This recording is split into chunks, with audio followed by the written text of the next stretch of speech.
நகராட்சியுடன் பெருந்தரக்குடி ஊராட்சியை இணைப்பதை கண்டித்து பெருந்தரக்குடி ஊராட்சியை சேர்ந்த 500க்கும் மேற்பட்ட மக்கள் சாலை மறியல் போராட்டத்தில் ஈடுபட்டார்கள்.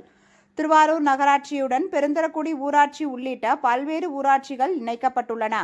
இதில் பெருந்தரக்குடி ஊராட்சி அதிக ஏழை எளிய மக்கள் கொண்ட ஊராட்சி எனவும், இவ்வாறு இணைப்பதால் 100 நாள் வேலை உள்ளிட்ட பல்வேறு வேலை வாய்ப்புகளையும், இலவச வீடு கட்டும் திட்டம் உள்ளிட்ட பல்வேறு திட்டங்களை இந்த மக்கள் இழக்கும் நிலைமை ஏற்பட்டுள்ளதாகவும், ஆகவே பெருந்தரக்குடி ஊராட்சியை திருவாரூர் நகராட்சியுடன் இணைக்கக்கூடாது என வலியுறுத்தி இந்த ஊராட்சியை சேர்ந்த 500க்கும் மேற்பட்ட கிராம மக்கள் திருவாரூர் மன்னார்குடி பிரதான சாலையில் வெள்ளக்குடி பகுதியில் சாலை மறியல் போராட்டத்தில் ஈடுபட்டார்கள்.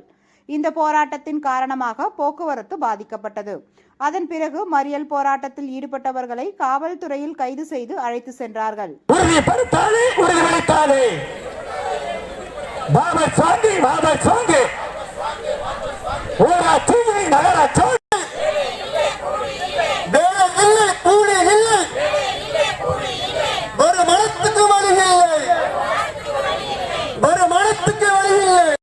மாவட்ட ஆட்சியருக்கோ இல்ல ஆணையர் திருவாரூருக்கோ உங்க எழுத்துப்பூர்வமான உங்களுடைய எதிர்ப்புகளை தெரிவிக்கலாம்னு அதுல சொல்லியிருக்காங்க தெளிவா. இது ஒரு பரிந்துரை தான், இன்னும் முடிவாகல. அதனால 6 வாரத்துக்குள்ள உங்களுடைய எதிர்ப்புகளை எழுத்துப்பூர்வமா அரசுக்கும் எல்லாருக்கும் தெரிவிக்கலாம் சொல்லியிருக்காங்க. அதனால தொடர்ச்சியா நம்மளுடைய எதிர்ப்பு தெரிவிக்கணும். இன்னும் தொடர் போராட்டங்களை அரசுடைய கவனத்துக்கு கொண்டு போகணும்.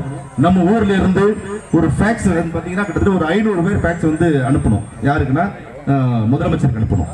அதே மாதிரி நாம் இருக்கிற எல்லாரும் ஒரு நாள் போய் மாவட்ட ஆட்சியர் மனு கொடுக்கணும். மீண்டும் மீண்டும் அடுத்த கட்டமாக அந்த போராட்டங்களை கொண்டு போகணும்.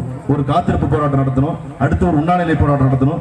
இப்படி போராட்டங்களை கொண்டு போவதன் மூலம் நம் ஊராட்சியை நாம் தக்க வைத்துக் கொள்ள முடியும். நாம் அரசின் காது கொண்டு போன நிச்சயமா அரசு பரிசீலித்து நம்முடைய ஊராட்சியை மீண்டும் ஊராட்சியாகவே நம்மளோட இருப்பதற்கான சூழலை அரசு உருவாக்குங்கிற நம்பிக்கையோடு நாம் இந்த போராட்டத்தை அரசுடைய கவனத்துக்கு கொண்டு போயிருக்கிறோம்.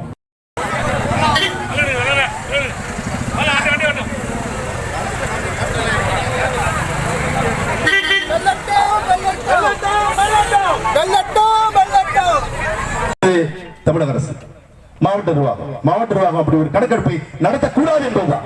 மாவட்ட நிர்வாகம் எந்த வகையிலும் ஊராட்சி எடுக்கக்கூடாது. ஊராட்சி தான் ஒரு மக்களை இந்த பகுதியில் பாதுகாக்கப்பட்டிருக்கு. எளிய மக்களுக்கு அங்கு பாதாள சாக்கடை திட்டம் ஃபெயிலியர். இப்ப இந்த அளவுக்கு மோசமான